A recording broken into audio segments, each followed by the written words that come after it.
नमस्कार। दोपहर समाचार में आपका स्वागत है।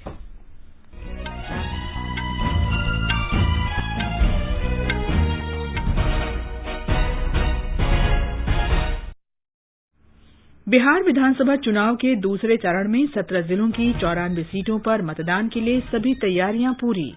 मतदान कल होगा। देश में कोविड से स्वस्थ होने की दर 91.68% हुई। असम में 8 महीने बाद सभी शिक्षण संस्थान खुले। भारत ने पाकिस्तान से गिलगित बाल्टिस्तान क्षेत्रों के दर्जे में बदलाव करने की बजाय इसे तुरंत खाली करने को कहा। अमेरिका में राष्ट्रपति पद के चुनाव प्रचार के अंतिम दौर में डोनाल्ड ट्रंप और जो बाइडेन का देश भर में धुआंधार प्रचार। और आईपीएल क्रिकेट में आज अबू धाबी में दिल्ली कैपिटल्स का सामना रॉयल चैलेंजर्स बेंगलोर से।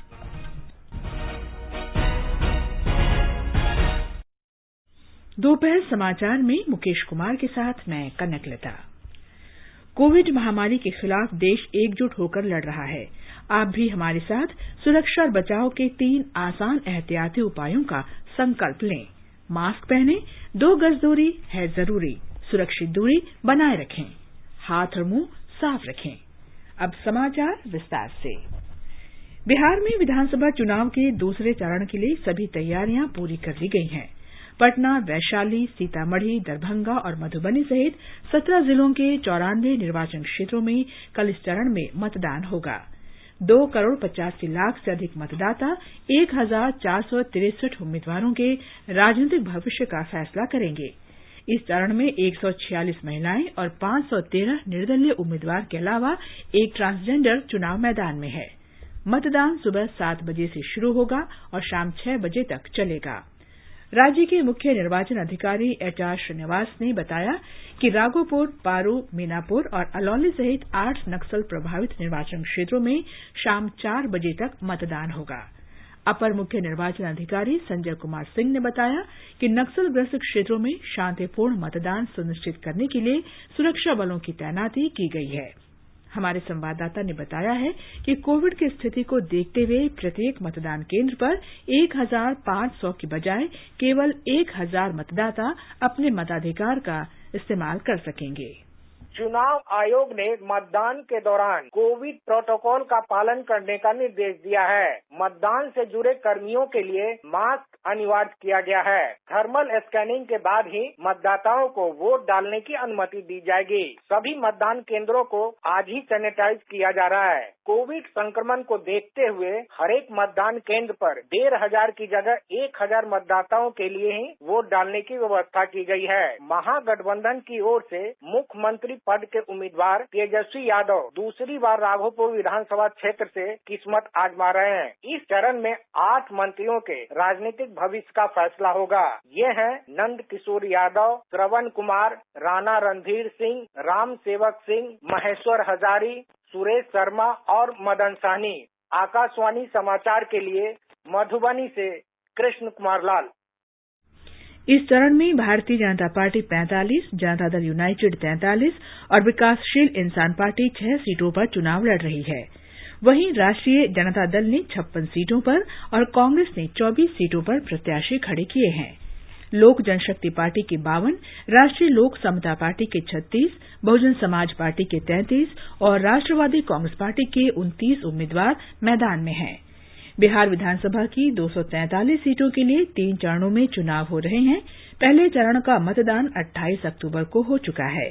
शेष 2 चरणों में मतदान 3 नवंबर और अंतिम चरण का मतदान 7 नवंबर को होगा। वोटों की गिनती 10 नवंबर को होगी। बिहार में 15 जिलों के 78 विधानसभा क्षेत्रों में तीसरे और अंतिम चरण का प्रचार जोरों पर है। यहां 7 नवंबर को मतदान होगा। राष्ट्रीय जनतांत्रिक गठबंधन और महागठबंधन सहित विभिन्न दलों के स्टार प्रचारक और वरिष्ठ नेता चुनाव प्रचार कर रहे हैं। भारतीय जनता पार्टी के स्टार प्रचारक और उत्तर प्रदेश के मुख्यमंत्री योगी आदित्यनाथ ने पश्चिमी चंपारण के वाल्मीकि नगर में एक चुनाव सभा को संबोधित करते हुए कहा कि केवल भाजपा और एनडीए ही मजबूत नेतृत्व और स्थिर सरकार दे सकते हैं। उन्होंने कहा कि प्रधानमंत्री नरेंद्र मोदी के नेतृत्व वाली सरकार ने कई मौकों पर पाकिस्तान को करारा जवाब दिया है। श्री आदित्यनाथ ने कहा कि एनडीए देश की आंतरिक और बाहरी सुरक्षा दोनों का ध्यान रख सकता है। भाजपा के वरिष्ठ नेता और रक्षा मंत्री राजनाथ सिंह आज ढाका, रक्सौल, मेजरगंज और खजौली में कई रैलियां करेंगे। हमारे संवाददाता ने बताया है कि विपक्षी दलों के नेता भी अपने उम्मीदवारों के पक्ष में चुनाव प्रचार में जोर शोर से लगे हैं।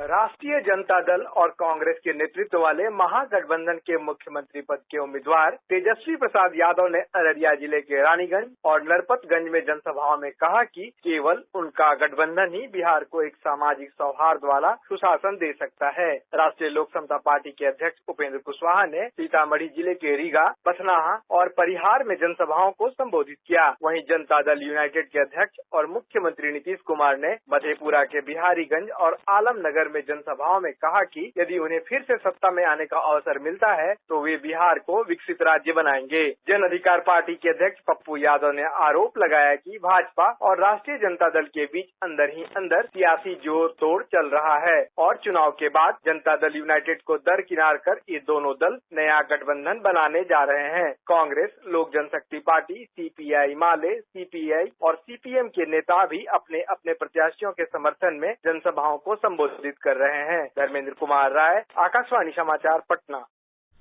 मध्य प्रदेश में 28 विधानसभा क्षेत्रों के उपचुनाव के लिए प्रचार कल शाम समाप्त हो गया। निर्वाचन आयोग ने कल होने वाले मतदान के लिए इन विधानसभा क्षेत्रों की सीमाओं को सील कर दिया है। मतगणना 10 नवंबर को की जाएगी। ब्यौरा हमारे संवाददाता से।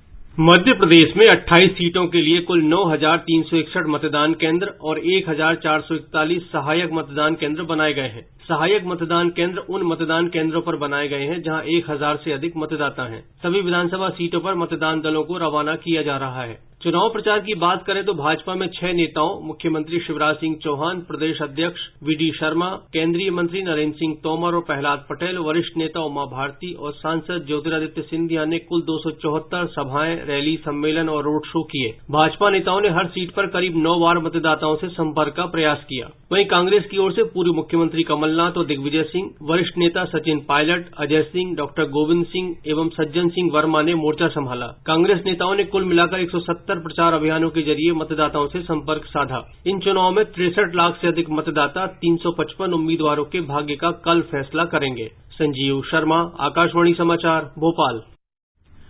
उत्तर प्रदेश में 7 विधानसभा क्षेत्रों के उपचुनाव के लिए चुनाव कर्मियों के दल अपने अपने मतदान केंद्रों के लिए रवाना हो गए हैं। यहां कल मतदान होगा। मतगणना 10 नवंबर को होगी। राज्य के मुख्य निर्वाचन अधिकारी अजय कुमार शुक्ला ने आकाशवाणी को बताया कि कोरोना के मद्देनजर सभी आवश्यक उपाय किए गए हैं। प्रत्येक मतदान केंद्र पर प्रवेश से पहले मतदाताओं के शरीर का तापमान लिया जाएगा। सभी बूथों को सैनिटाइज किया गया है। पूरे तरीके से बूथ सैनिटाइज रहेंगे। जो वहाँ पे हमारे कार्मिक हैं वो फेस शील्ड, मास्क, ग्लव्स सबके साथ रहेंगे और जो वोटर भी वोट डालने जाएंगे उनके लिए भी ग्लव्स की व्यवस्था, सैनिटाइजेशन, हैंड वॉश यानी हाथ धोने की एवं सभी व्यवस्थाएं सुनिश्चित की गई। सभी जगह जो सामाजिक दूरी है उसके लिए 2-2 गज की दूरी पे गोले बने हैं ताकि लाइन इस तरह की उसमें एक दूसरे के संपर्क में लोग न। प्रत्येक मतदेय स्थल पर जो थर्मल स्कैनर होते हैं उसके माध्यम से जो हमारे प्रशिक्षित कर्मी हैं वो उनका टेम्परेचर लेकर ही उनको अंदर जाने देंगे। गुजरात में 8 विधानसभा क्षेत्रों के उपचुनाव के लिए प्रचार कल शाम समाप्त हो गया। मतदान कल होगा और मतगणना 10 नवंबर को की जाएगी। हमारे संवाददाता ने बताया है कि स्वतंत्र और निष्पक्ष मतदान के लिए सभी तैयारियां पूरी कर ली गई हैं। चुनाव आयोग द्वारा गुजरात में कल के मतदान के लिए सभी तैयारियां पूरी कर ली गई है। राज्य में विधानसभा की जिन 8 सीटों के उपचुनाव के लिए मतदान होने वाला है इसमें अबडासा, मोरबी, लिंबड़ी, धारी, करजण, गढ़ड़ा अनुसूचित जाति और डांग और कपराड़ा अनुसूचित जनजाति सीटें शामिल है। इन 8 सीटों पर कुल 81 उम्मीदवार मैदान में है। मतदान सुबह 7 से शाम 6 बजे तक चलेगा। कुल 18,17,353 मतदार इन सीटों पर अपना मताधिकार का उपयोग कर पाएंगे, जिसमें 9 लाख से अधिक महिलाएं और 34 तीसरी जाति के मतदाता भी शामिल है। इस वर्ष के शुरू में गुजरात में राज्यसभा के चुनाव के दौरान कांग्रेस के विधायकों के इस्तीफे से यह सभी 8 सीटें खाली पड़ी थी। योगेश पंड्या, आकाशवाणी समाचार, अहमदाबाद। कर्नाटक विधानसभा की सीरा और राजराजेश्वरी नगर सीट के लिए कल उपचुनाव होगा। सीरा विधानसभा सीट जनता दल सेकुलर के विधायक बी सत्यनारायण की अगस्त में मृत्यु हो जाने के कारण खाली हुई थी, जबकि दूसरी सीट से मौजूदा कांग्रेस विधायक मुनिरत्न ने के पार्टी छोड़कर भाजपा में शामिल होने से रिक्त हुई थी। दोनों निर्वाचन क्षेत्रों में कल शाम प्रचार समाप्त हो गया। ब्यौरा हमारे संवाददाता से। दोनों मतदान क्षेत्रों के उपचुनाव के लिए प्रचार कार्य काफी जोर शोर से चला। कल शाम सार्वजनिक प्रचार कार्य अंत हुआ। पूर्व मंत्री टीबी जयचंद्रा कांग्रेस से चुनाव लड़ रहे हैं। इसके खिलाफ बीजेपी से डॉक्टर सीएम राजेश गौड़ा और जेडीएस से अम्माजम्मा चुनाव मैदान में हैं। आरआर नगर में 2 बार एमएलए रहे मुनिरत्न बीजेपी से और एच कुसुमा कांग्रेस से चुनाव लड़ रहे हैं। जेडीएस से वी कृष्णमूर्ति लड़ रहे हैं। मुख्यमंत्री बीएस येडियुरप्पा और उप मुख्यमंत्री डॉक्टर सीएन अश्वत्थ नारायण बीजेपी से, डीके शिवकुमार और सिद्धरामैया कांग्रेस से और एचडी देवेगौड़ा और एचडी कुमारस्वामी जेडीएस की तरफ से चुनाव प्रचार में भाग लिया। सुधींद्र, आकाशवाणी समाचार, बेंगलुरु। वोटों की गिनती 10 नवंबर को होगी। ये समाचार आकाशवाणी से प्रसारित किए जा रहे हैं। ताजा समाचार जानने के लिए आप हमारे Twitter handle @AIR News Hindi को फॉलो कर सकते हैं। चलो मिलकर एक शुरुआत करें, चलो एक फैसला आज करें, मास्क नहीं तो टोकेंगे, कोरोना को रोकेंगे, चलो एक इरादा करते हैं, चलो कुछ वादा करते हैं, मास्क नहीं तो टोकेंगे, कोरोना को रोकेंगे। ये आकाशवाणी है। देश में कोविड संक्रमण से ठीक होने का प्रतिशत लगातार बढ़ रहा है। अब तक 75 लाख से अधिक लोग स्वस्थ हो चुके हैं। देश में स्वस्थ होने की दर 91.68% हो गई है। पिछले 24 घंटों के दौरान लगभग 53,000 मरीज ठीक हुए हैं। इस दौरान संक्रमण के करीब 45,000 नए मामले सामने आए हैं। वर्तमान में कोविड के 5,61,000 से अधिक सक्रिय मामले हैं। कोविड से होने वाली मृत्यु दर 1.49% है। पिछले 24 घंटों में कोविड से 496 लोगों की मृत्यु हुई है। देश ने कोविड जांच के मामले में एक और उपलब्धि हासिल की है। पिछले 24 घंटों में लगभग 8,56,000 कोविड नमूनों की जांच के साथ कुल जांच का आंकड़ा 11 करोड़ को पार कर गया है। अब तक देश भर में 11 करोड़ 7 लाख से अधिक नमूनों की जांच की जा चुकी है। देश की जांच क्षमता प्रतिदिन 15 लाख तक पहुंच गई है। देश में इस समय 2037 कोविड जांच प्रयोगशालाएं काम कर रही हैं। दिल्ली में कल 5,664 लोगों में कोरोना वायरस संक्रमण की पुष्टि हुई। इसके साथ ही कुल संक्रमित लोगों की संख्या 3,92,000 से अधिक हो गई है। दिल्ली सरकार ने बताया कि अब तक 3,51,000 से अधिक लोग संक्रमण मुक्त हो चुके हैं। कल 4,159 मरीज स्वस्थ हुए, जबकि 51 लोगों की कोरोना वायरस से मृत्यु हुई। इस महामारी से मरने वालों की संख्या बढ़कर 6,562 हो गई है। 34,173 मरीजों का इलाज चल रहा है। इस बीच कोरोना के बढ़ते मामलों को देखते हुए केंद्रीय गृह सचिव आज दिल्ली में स्थिति की समीक्षा कर रहे हैं। केंद्रीय स्वास्थ्य मंत्रालय और दिल्ली सरकार के वरिष्ठ अधिकारी इस बैठक में शामिल हो रहे हैं। गुजरात में कल कोविड-19 संक्रमण के 860 नए मामलों की पुष्टि हुई। पिछले 3.5 महीने में पहली बार प्रतिदिन संक्रमित होने वाले लोगों की संख्या 900 के आंकड़े से नीचे आई है। बिहार में कोविड से ठीक होने वालों की दर 96% से अधिक हो गई है। राज्य में सक्रिय मरीजों की संख्या लगातार कम हो रही है। इस समय लगभग 7,000 मरीजों का उपचार चल रहा है। पिछले 24 घंटों के दौरान 1194 मरीज ठीक हुए, जबकि 777 नए मामलों का पता चला। अब तक राज्य में 2,09,000 से अधिक व्यक्ति कोरोना संक्रमण से ठीक हो चुके हैं। तमिलनाडु में कोविड मरीजों की संख्या घटकर करीब 21,000 हो गई है। कल लगभग 2,500 नए मरीजों में संक्रमण की पुष्टि हुई, जिनमें 686 मरीज चेन्नई के हैं।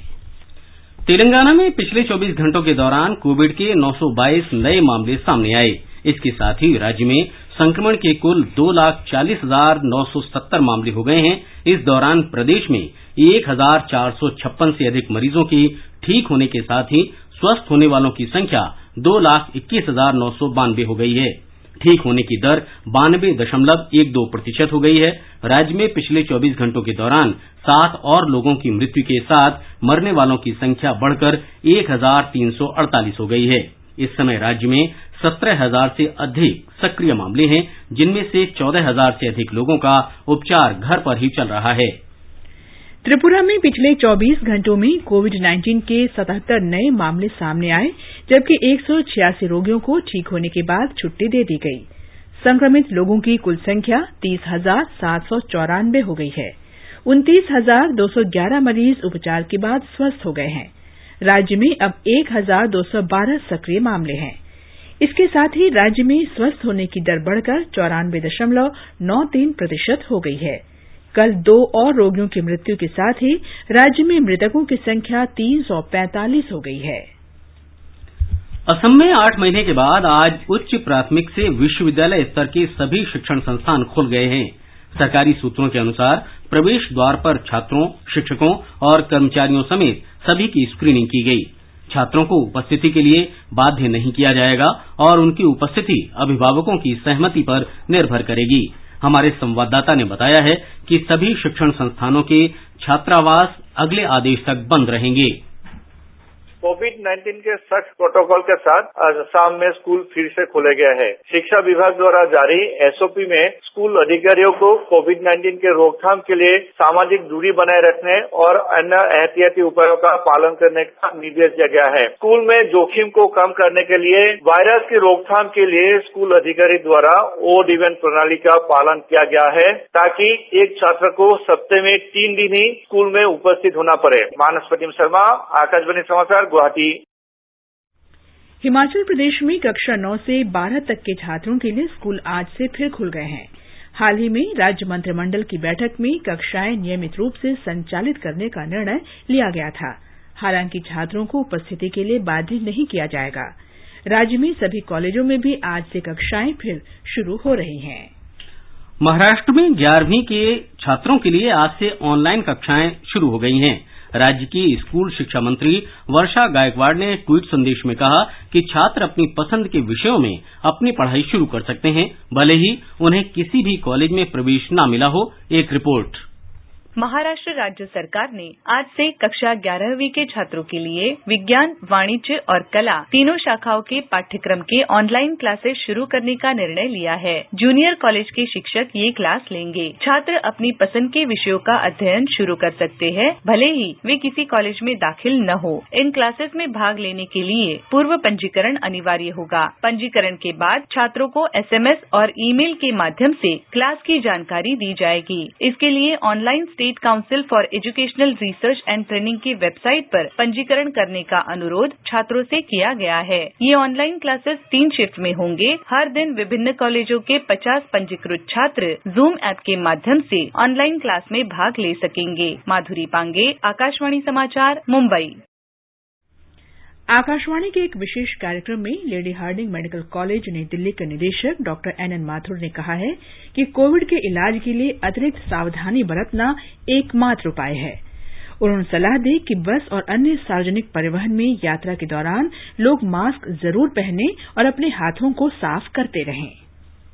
ये लड़ाई जो है 3 स्तंभों पे हम लड़ रहे हैं जब तक कि हमारे पास वैक्सीन या कोई ट्रीटमेंट नहीं आता। एक तो मास्क, सोशल डिस्टेंसिंग और हैंड हाइजीन। जैसे आप बस में ट्रेवल कर रहे हैं तो अगर सोशल डिस्टेंसिंग पॉसिबल नहीं है, आपके निकट में 2 गज की दूरी से कम कोई व्यक्ति और बैठा है, तो आप जो बाकी 2 स्तंभ हैं उनको सुदृढ़ कर लें उस टाइम के लिए। मतलब कि आप अपना मास्क तो बहुत ही अच्छी तरह लगा के रखें। अगर दोनों जने मास्क लगाए हुए हैं बस में और बस के शीशे को नीचे कर लें अगर वो एयर कंडीशन बस नहीं है तो, और एक दूसरे से हाथ ना मिलाएं या उनको छुए नहीं। आकाशवाणी का समाचार सेवा प्रभाग आज अपने फोन इन कार्यक्रम में हिंदी और अंग्रेजी में कोविड-19 पर विशेष परिचर्चा प्रसारित करेगा। ये कार्यक्रम रात 9:30 बजे से FM गोल्ड और अतिरिक्त मीटरों पर सुना जा सकता है। सर गंगाराम अस्पताल नई दिल्ली में rheumatologist lieutenant general doctor Ved Chaturvedi चर्चा में भाग लेंगे। भारतीय आयुर्विज्ञान अनुसंधान परिषद के महामारी विज्ञान और संचारी रोग विभाग के पूर्व मुख्य वैज्ञानिक डॉक्टर रमन गंगाखेडकर भी इस चर्चा में भाग लेंगे।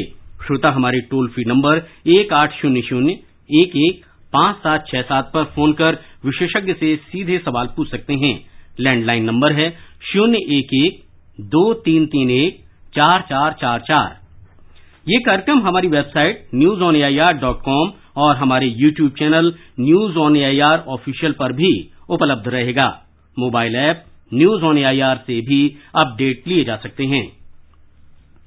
आगे बढ़ने से पहले मुख्य समाचारों पर एक नजर। बिहार विधानसभा चुनाव के दूसरे चरण में 17 जिलों की 94 सीटों के मतदान के लिए सभी तैयारियां पूरी। मतदान कल होगा। देश में कोविड से स्वस्थ होने की दर 91.68% हुई। असम में 8 महीने बाद सभी शिक्षण संस्थान खुले। भारत ने पाकिस्तान से गिलगित बाल्तिस्तान क्षेत्रों के दर्जे में बदलाव करने की बजाय इसे तुरंत खाली करने को कहा। अमेरिका में राष्ट्रपति पद के चुनाव प्रचार के अंतिम दौर में डोनाल्ड ट्रंप और जो बाइडेन का देश भर में धुआंधार प्रचार। और आईपीएल क्रिकेट में आज अबुधाबी में दिल्ली कैपिटल्स का सामना रॉयल चैलेंजर्स बेंगलोर से। भारत ने पाकिस्तान के अवैध और जबरन कब्जे वाले भारतीय क्षेत्र में बदलाव लाने के प्रयासों को पूरी तरह से खारिज किया है। भारत ने दोहराया है कि जम्मू कश्मीर और लद्दाख तथा गिलगित बाल्तिस्तान देश के अभिन्न अंग हैं। ये 1947 में जम्मू कश्मीर के भारत संघ में विलय के अनुसार वैध, संपूर्ण और अपरिवर्तनीय है। पाकिस्तान के प्रधानमंत्री के कल गिलगित में दिए गए बयान के संबंध में विदेश मंत्रालय के प्रवक्ता ने कहा कि इन भारतीय क्षेत्रों के दर्जे में बदलाव करने के बजाय पाकिस्तान को तुरंत अवैध कब्जे वाले क्षेत्रों को खाली कर देना चाहिए। पूर्व राजनयिक अशोक सज्जनहार ने आकाशवाणी से विशेष भेंट में बताया, पाकिस्तान ने अभी निर्णय लिया है जो गिलगित बाल्तिस्तान, जिसको पहले नॉर्दर्न एरियाज कहा जाता था, जो उत्तरी क्षेत्र में स्थित है, उसको 5वां प्रांत बनाया जाए पाकिस्तान का। तो इसके विरोध में भारत ने बहुत कड़ा अपनी पोजीशन दी है और इसकी कड़ी आलोचना की है और कहा है जो पाकिस्तान का इसमें कोई हक नहीं है ऐसा करने का। अमेरिका में राष्ट्रपति चुनाव के लिए 36 घंटों से भी कम का समय रह गया है। राष्ट्रपति डोनाल्ड ट्रंप 4 महत्वपूर्ण राज्यों में चुनाव सभाएं कर रहे हैं, जबकि उनके प्रतिद्वंदी और डेमोक्रेटिक पार्टी के उम्मीदवार जो बाइडेन पेंसिल्वानिया और ओहायो में चुनाव प्रचार कर रहे हैं। ट्रंप उत्तर कैरोलिना, पेंसिल्वानिया, विस्कॉन्सिन और मिशिगन में चुनाव सभाएं कर रहे हैं। पिछले चुनाव में उन्होंने इन राज्यों में जीत हासिल की थी। वे मिशिगन में ग्रैंड रैपिड में उसी स्थान पर अपनी अंतिम चुनावी सभा करेंगे जहां उन्होंने 2016 में की थी। ट्रंप ने अपनी सभाओं में आर्थिक पुनरुद्धार और कोविड के टीके का वादा किया है। उधर जो बाइडेन और उपराष्ट्रपति पद की उनकी सहयोगी उम्मीदवार कमला हैरिस पेंसिल्वानिया में चुनाव प्रचार कर रहे हैं। इस राज्य को हैरिस के लिए महत्वपूर्ण माना जा रहा है। यहां के पिट्सबर्ग क्षेत्र में स्थित अफ्रीकी अमरीकी समुदाय पर बाइडेन का विशेष ध्यान है। उन्होंने ट्रंप पर आरोप लगाया है कि वे कोरोना का मुकाबला करने में विफल रहे हैं और इस महामारी से अब तक 2,30,000 अमरीकियों की जान चली गई है। पूर्व राष्ट्रपति बराक ओबामा के कार्यकाल में 8 वर्षों तक उपराष्ट्रपति रहे जो बाइडेन आज अटलांटा, जॉर्जिया में चुनाव रैली करेंगे। मियामी में उनकी अंतिम चुनावी सभा होगी। रिकॉर्ड 9 करोड़ से अधिक मतदाता राष्ट्रपति चुनाव में अब तक डाक से और व्यक्तिगत रूप से मतदान कर चुके हैं, जो कुल मतदाताओं का लगभग 40% है। नई ई बिल प्रणाली से माल और सेवा कर प्रणाली जीएसटी को काफी मदद मिली है। इस प्रणाली को पिछले महीने व्यापार को सुगम बनाने के लिए शुरू किया गया था। इस दौरान 27,400 करदाताओं ने लगभग 500 लाख ई बिल का उपयोग किया है। एक वित्त वर्ष के दौरान 500 करोड़ रुपए से अधिक के लेन देन वाले व्यापार के लिए प्रणाली लागू की गई है। पहले ही दिन इस प्रणाली के तहत 8 लाख से अधिक ई बिल जारी किए गए और महीने के अंतिम दिन ये संख्या बढ़कर 35 लाख हो गई थी। पिछले महीने 6 करोड़ 41 लाख ई वे बिलों का भी उपयोग किया गया, जो कि किसी भी महीने के लिए एक रिकॉर्ड है। उत्तर प्रदेश सरकार ने फ्रांस में आतंकवादी गतिविधियों का समर्थन करने के लिए जाने माने शायर मुनव्वर राणा के खिलाफ प्राथमिकी दर्ज की है। इस संबंध में लखनऊ के हजरतगंज थाने में मामला दर्ज किया गया है। उनके खिलाफ भारतीय दंड संहिता की विभिन्न धाराओं सहित आईटी अधिनियम के तहत समुदायों के बीच घृणा फैलाने के आरोप लगाए गए हैं। उन पर आरोप है कि उन्होंने हाल ही में फ्रांस में आतंकवादी गतिविधियों का समर्थन करने वाले साक्षात्कार दिए थे। छत्तीसगढ़ में बस्तर संभाग के दंतेवाड़ा जिले में कल 27 माओवादियों ने समर्पण कर दिया। इनमें से 5 पर इनाम घोषित था। पुलिस के लोन वरातू अभियान से प्रेरित होकर इन माओवादियों ने पुलिस के वरिष्ठ अधिकारियों के समक्ष बरसूर थाने में समर्पण किया। स्थानीय बोली में लोन वरातू का मतलब है घर वापस लौटो। इस अभियान के तहत अब तक 170 से अधिक माओवादी समर्पण कर चुके हैं। आकाशवाणी से खास बातचीत में दंतेवाड़ा के पुलिस अधीक्षक अभिषेक पल्लव ने बताया, कल 27 नक्सली सरेंडर किए हैं, जिसमें कि 5 इनामी नक्सली हैं। ये लोन वराटू अभियान है जिसमें कि नक्सलियों को आत्मसमर्पण करने के लिए प्रेरित किया जाता है। लोन वराटू गोंडी भाषा का शब्द है जो कि लोकल भाषा है, जिसका मतलब होता है घर वापस आइए। ये आह्वान है कि वो घर वापस आकर अपने गांव के विकास में सहयोगी बने। जुलाई 2020 में इस प्रोग्राम को हमने लॉन्च किया था और ये खुशी की बात है कि पिछले 4 महीने में 177 माओविस्ट जो है वो सरेंडर किए हैं, जिसमें कि 45 जो है वो इनामी नक्सली।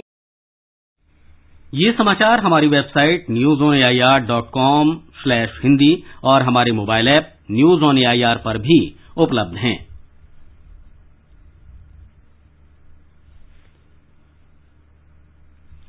दोपहर समाचार में आपका फिर स्वागत है। आईपीएल क्रिकेट में आज अबुधाबी में दिल्ली कैपिटल्स का सामना रॉयल चैलेंजर्स बैंगलोर से होगा। दुबई में कल रात कोलकाता नाइट राइडर्स ने राजस्थान रॉयल्स को 60 रन से हरा दिया। इसके साथ ही राजस्थान रॉयल्स टूर्नामेंट से बाहर हो गई है, जबकि कोलकाता नाइट राइडर्स की प्लेऑफ में पहुंचने की उम्मीद बरकरार है।